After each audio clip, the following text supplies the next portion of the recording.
सो hey guys, तो कैसे हैं आप लोग। फ्लटर पैकेजेस में आपका स्वागत है।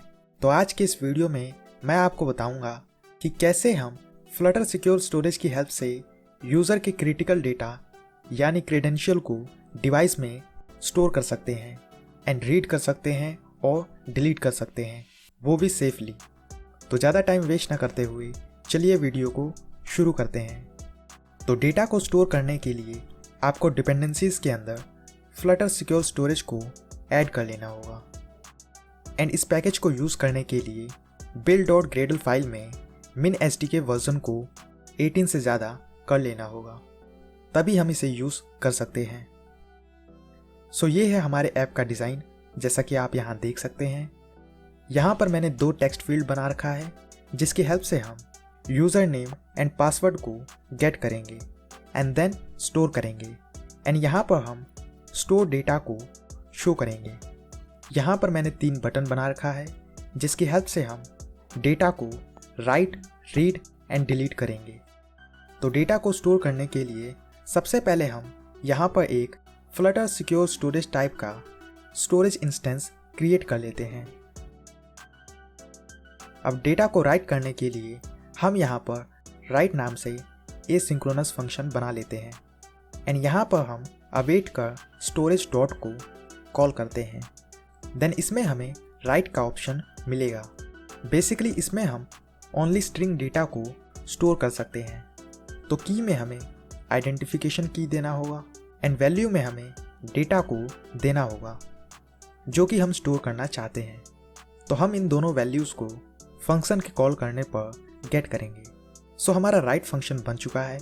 अब हम चलते हैं बटन में और यहाँ पर हम राइट को कॉल करते हैं एंड की में हम यूज़र नेम एंड वैल्यू में हम user name text controller dot text dot to string को दे देते हैं जो कि हमें टेक्स्ट फील्ड से मिलेगा यूज़र के टाइप करने के बाद। एंड ऐसे ही हम पासवर्ड के लिए भी बना लेते हैं एंड यहाँ पर हम पासवर्ड टेक्स्ट कंट्रोलर दे देते हैं। सो हमने फंक्शन को कॉल कर दिया है। अब हम ऐप को रीबिल्ड कर लेते हैं। सो हमारा ऐप स्टार्ट हो चुका है। अब यूज़र में हम खूब कोडिंग एंड पासवर्ड में हम रैंडम पासवर्ड दे देते हैं एंड देन राइट डेटा पर टैप करते हैं। सो हमारा डेटा स्टोर हो चुका है। अब डेटा को रीड करने के लिए हम रीड नाम से एसिंक्रोनस फंक्शन बना लेते हैं एंड अवेट कर हम स्टोरेज डॉट रीड को कॉल करते हैं। अब की में हमें उस डेटा का की देना होगा जहाँ पर हमने डेटा को स्टोर किया था। तो हम इसको यूज़र से गेट करेंगे। अब स्टोर डेटा को गेट करने के बाद हम इसे वेरिएबल में स्टोर करेंगे। तो इसके लिए हम यहाँ पर 2 string type user name data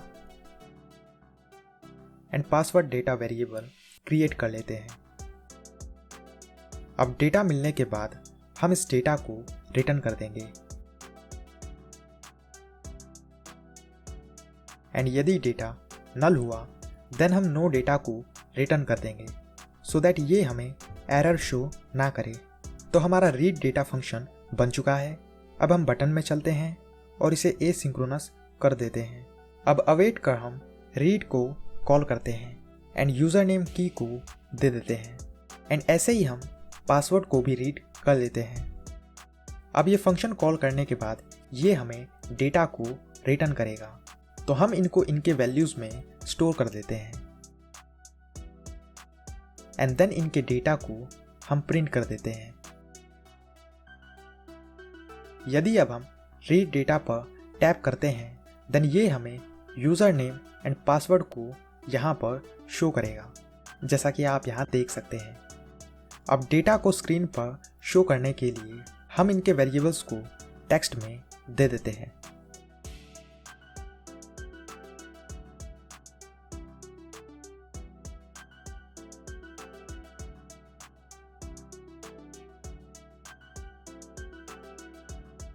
so यहाँ पर आप देख सकते हैं हमारा डेटा यहाँ पर शो हो चुका है।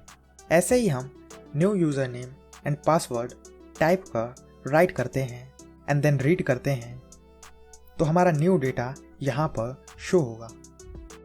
अभी ये हमें शो नहीं कर रहा क्योंकि हमने सेट स्टेट को कॉल नहीं किया। तो हम इसको यहाँ पर कॉल कर देते हैं। सो यहाँ पर आप देख सकते हैं हमारा न्यू डेटा यहाँ पर शो हो चुका है एंड हमारा फंक्शन सही से वर्क कर रहा है। जैसा कि आप यहाँ देख सकते हैं, यदि हमें सभी कीज एंड उनके वैल्यूज को एक बार में गेट करना है देन हम वो भी कर सकते हैं।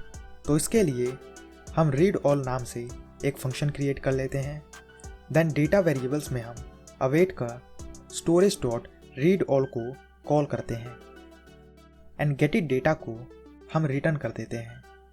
यदि अब हम रीड फंक्शन को प्रिंट करते हैं देन ये हमें सभी स्टोर्ड डेटा को यहाँ पर शो करेगा विद कीज एंड वैल्यूज,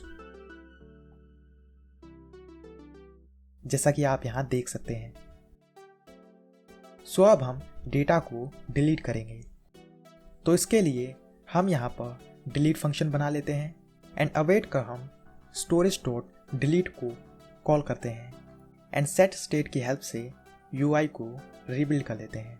अब की में हमें उस डेटा का की देना होगा जिसे हम डिलीट करना चाहते हैं। तो इसे हम यूज़र से गेट करेंगे।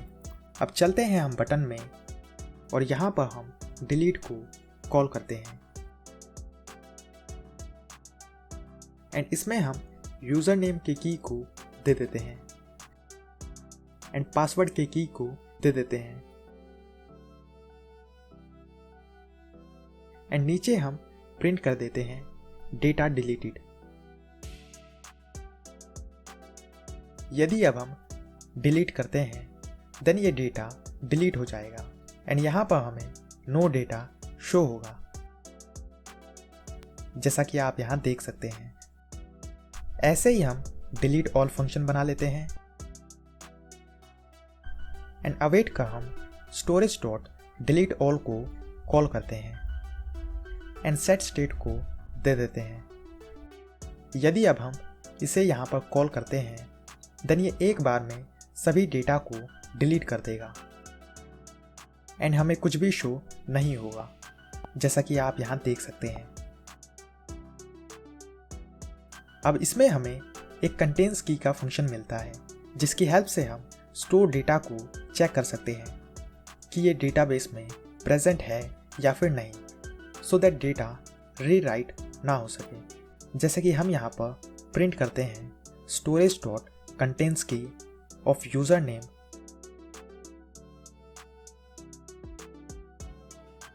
एंड पासवर्ड को,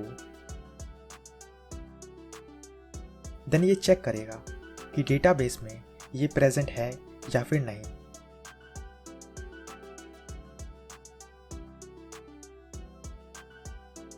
देन ये डेटाबेस में चेक कर हमें ट्रू एंड फॉल्स में रिटर्न करेगा। सो यहाँ पर आप देख सकते हैं ये हमें फॉल्स रिटर्न कर रहा है क्योंकि हमने डेटा को डिलीट कर दिया है। यदि हम डेटा को राइट करते हैं एंड फिर से चेक करते हैं देन ये हमें ट्रू रिटर्न करेगा क्योंकि अब ये डेटाबेस में प्रेजेंट है, जैसा कि आप यहाँ देख सकते हैं। सो गाइस, आई होप आपको वीडियो अच्छी लगी होगी। यदि अच्छी लगी हो तो वीडियो को लाइक करें और चैनल को सब्सक्राइब करें। तो मिलते हैं नेक्स्ट वीडियो में। Thanks for watching.